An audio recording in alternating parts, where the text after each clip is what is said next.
नमस्कार, मैं हूं तेजेंद्र सिंह। आप देख रहे हैं महाराष्ट्र इफेक्ट टीवी न्यूज। चलिए चलते हैं टॉप 25 खबरों की ओर। देखते हैं पालघर, मुंबई और महाराष्ट्र की आज सुबह की कुछ खास खबरें। जिला कलेक्टर ने कई वर्षों से एक ही स्थान पर कार्यरत 37 तलाठाओं को चौंकाया। राजस्व विभाग के 37 तलाठा जो पिछले कई वर्षों से एक ही स्थान पर कार्यरत हैं, उनका तबादला तालुका से बाहर कर दिया गया है। जिला कलेक्टर डॉक्टर इंदुरानी जाखड़ ने एक ही तालुका में कार्यरत तलाठाओं का तबादला दूसरे तालुका में कर लोगों को चौंकाया है। आम नागरिकों के द्वारा तबादलों का स्वागत किया जा रहा है। 20 लाख रुपए दूंगी, मारना तो पड़ेगा। सोनम रघुवंशी पर सुपारी किलर्स का बड़ा खुलासा। ऑनलाइन मंगवाई थी कुल्हाड़ी। इंदौर से हनीमून मनाने मेघालय गए राजा रघुवंशी की हत्या के मामले में पत्नी सोनम और उसके प्रेमी राज कुशवाहा का हाथ सामने आया है। सोनम ने लूटपाट के बहाने राजा को मारने की साजिश रची थी। इसके लिए सुपारी किलर्स ने गुवाहाटी में डाव यानी कि छोटी कुल्हाड़ी ऑनलाइन मंगवाई थी। पुलिस को सोनम की कॉल रिकॉर्ड्स और सीसीटीवी फुटेज से सुराग मिला। दिल्ली में कोरोना से एक और मौत। 24 घंटे में 37 नए मरीज मिले। अब तक इतनों ने गंवाई जान। राजधानी दिल्ली में मंगलवार को कोरोना की चपेट में आए एक 90 साल की महिला की मौत हो गई है, जबकि बीते 24 घंटे में 37 नए मामले राजधानी में सामने आए हैं। सेना को मिलेगा नया air defence system. QRSAM 30,000 crore में होगी डील। दुश्मन के मंसूबों को करेगा नाकाम। भारतीय सेना को जल्द ही नया एयर डिफेंस सिस्टम मिलने वाला है। रक्षा मंत्रालय सेना के लिए QRSAM प्रणाली की 3 रेजिमेंट खरीदने पर विचार कर रहा है। यह डील लगभग 30,000 करोड़ की होगी। राजनाथ सिंह की अगुवाई वाली रक्षा परिषद जल्द ही इस डील को मंजूरी देगी, जिससे भारतीय वायुसेना और सेना का वायु रक्षा नेटवर्क और भी मजबूत होगा। उन्हें धारावी में कदम रखने नहीं देंगे, उनके सीने पर पैर रखकर आदित्य ठाकरे ने किसे दी चेतावनी।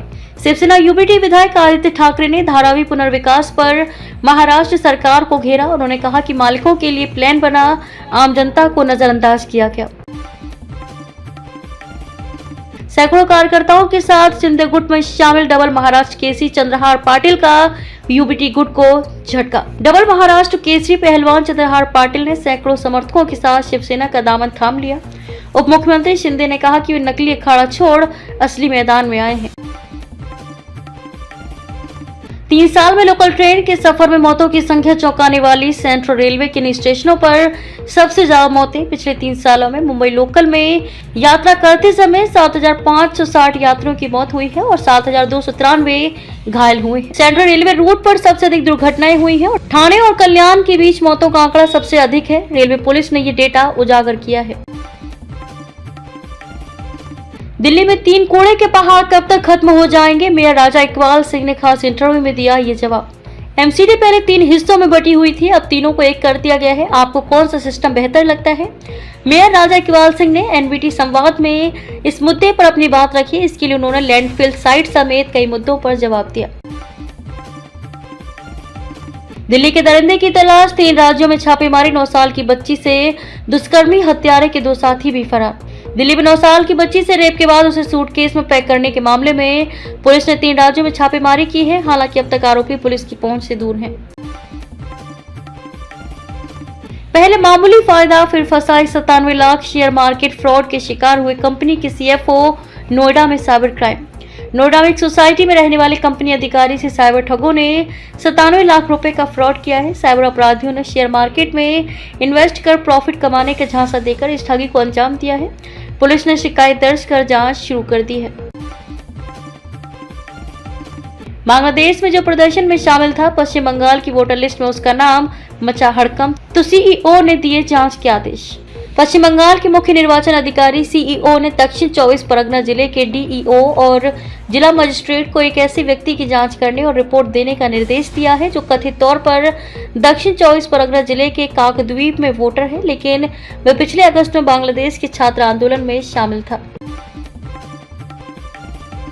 लखनऊ यूनिवर्सिटी के प्रोफेसर को कोर्ट से मिली राहत। अगली सुनवाई 25 अगस्त को। पहलगाम आतंकी घटना पर की थी टिप्पणी। सहायक प्रोफेसर डॉक्टर माधुरी काकोटी को हाईकोर्ट की लखनऊ बेंच से अंतरिम अग्रिम जमानत मिल गई है। जज राजीव सिंह की अवकाशकालीन एकल पीठ ने आदेश दिया है। चारधाम यात्रा में तैनात हेलीकॉप्टरों की उड़ानें 35% घटाएं, कारण जान लीजिए। चारधाम यात्रा में लगाए गए हेलीकॉप्टरों की उड़ानों की संख्या को घटाने का निर्णय लिया गया है। डीजीसीए की ओर से इस संबंध में सख्त कदम उठाए गए हैं। स्वास्थ्य मंत्री की स्टूडियो माफी नहीं चाहिए, अस्पताल में आकर क्षमा मांगे, गोवा के सीएमओ ने रखी डिमांड। गोवा मेडिकल कॉलेज में स्वास्थ्य मंत्री विश्वजीत राणे और सीएमओ रुद्रेश कुट्टीकर के बीच बहस का मामला बढ़ता जा रहा है। डॉक्टरों ने राणे के माफीनामे को अस्वीकार कर दिया है और उसी जगह पर माफी मांगने की कही है जहां उन्होंने कथित तौर पर डॉक्टर का अपमान किया था। ऐसा न करने पर हड़ताल की धमकी दी गई है। हाईटेक टेक्निक डिजिटल पैटर्न कितनी स्पेशल है? बीएसएफ जवानों की नई वर्दी, दुश्मन को चकमा देना होगा आसान। बीएसएफ जवानों के लिए नई वर्दी तैयार की गई है जिसमें 50% खाकी, 45% हरा और 5% भूरा रंग होगा। ये विशेष संयोजन सीमावर्ती क्षेत्रों में बेहतर कैमोफ्लेज प्रदान करेगा। नई वर्दी में 80% कॉटन, 19% पॉलिस्टर और 1% स्पैंडेक्स का उपयोग किया गया है जिससे यह हल्की और लचीली होगी। डिजिटल प्रिंटिंग तकनीक से वर्दी आकर्षक और टिकाऊ बनेगी।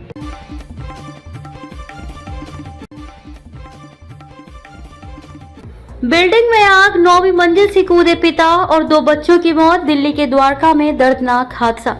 दिल्ली के द्वारका स्थित सोसाइटी में आग लगने के बाद बड़ी घटना सामने आई है। 9वें फ्लोर से कूदने वाले पिता और 2 बच्चों की दर्दनाक मौत हो गई। वो जान बचाने के लिए फ्लैट की बालकनी से नीचे कूदे थे जिसमें गंभीर रूप से घायल हो गए। अब इलाज में उनकी मौत हो गई। डीटीसी की इलेक्ट्रिक बस किराए पर लेने के लिए देने होंगे कम से कम कितने रुपए, जानिए। दिल्ली में डीटीसी की इलेक्ट्रिक बस है। अगर आप किराए पर लेने की सोच रहे हैं तो आपको कम से कम 7,700 रुपए खर्च करने होंगे। डीटीसी अभी तक केवल सीएनजी से चलने वाली एसी और नॉन एसी बसें ही किराए पर देती थी जिनके लिए किराए की स्लैब पहले से निर्धारित है। दिल्ली में वाटर सप्लाई तो ज्यादा, बिलिंग कम, अब स्मार्ट मीटर से होगी सख्त मॉनिटरिंग। जल बोर्ड अधिकारियों के मुताबिक दिल्ली में पावर कंज्यूमर्स की संख्या करीब 60 लाख है। ऐसे में यह तर्क दिया जा रहा है कि जितने पावर कंज्यूमर्स हैं वाटर कंज्यूमर्स भी कम से कम उतने तो होने ही चाहिए। जानिए ये पूरा मामला। यूपी के लेखपालों को योगी सरकार ने दे दी खुशखबरी, जानिए कितना बढ़ जाएगा वाहन भत्ता। उत्तर प्रदेश में कार्यरत लेखपालों और राजस्व निरीक्षकों को वाहन भत्ता बढ़ने जा रहा है। लंबे समय से इसकी मांग हो रही थी। अयोध्या में जमीन खरीदना महंगा, 40% बढ़ा सर्किल रेट चार्ट देख लीजिए। अयोध्या में जमीन खरीदना महंगा हो गया है।